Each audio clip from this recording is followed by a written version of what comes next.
I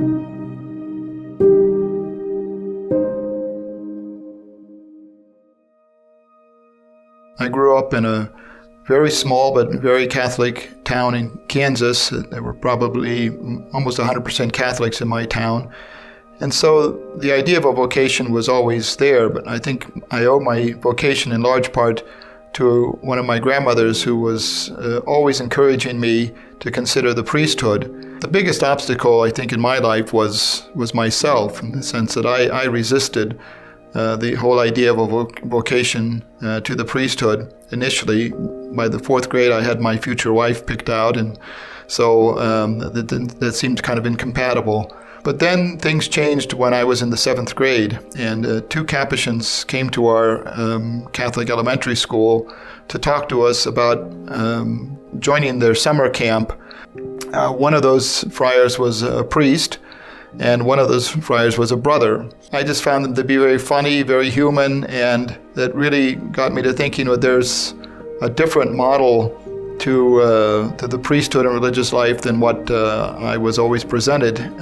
And eventually, when I went to high school, I was given the choice to sign up for what was called the Priesthood Brotherhood program, and I did. And I think my mother almost fainted because she never really expected that from me. But she was very supportive. All through my life, people were very supportive of me in my vocation. And there seemed to be that God would send people to me in my life at critical times to kind of help me over the difficult moments and to make my choice easier.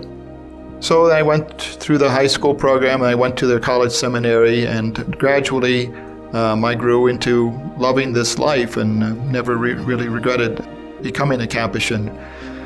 As far as the choice of being a brother rather than being a priest, I can go back to that very first encounter I had with the Capuchins, because, as I said, one of those friars was a priest and one was a brother, and I liked both of them. And I think that made my decision a little bit difficult. Of course, I talked to a lot of people, and they weren't that helpful in the sense that they said, you'd be good either way. That didn't help me make the decision, and so I was kind of left between me and God. And eventually, it just came to me that, look, Mark, you've been with the friars all of these years. You know you want to be a Capuchin, but you're still not certain that you want to be a priest. I think there's your answer. It's better to be a committed Capuchin brother than a lukewarm Capuchin priest. And so that was why I decided for the brotherhood.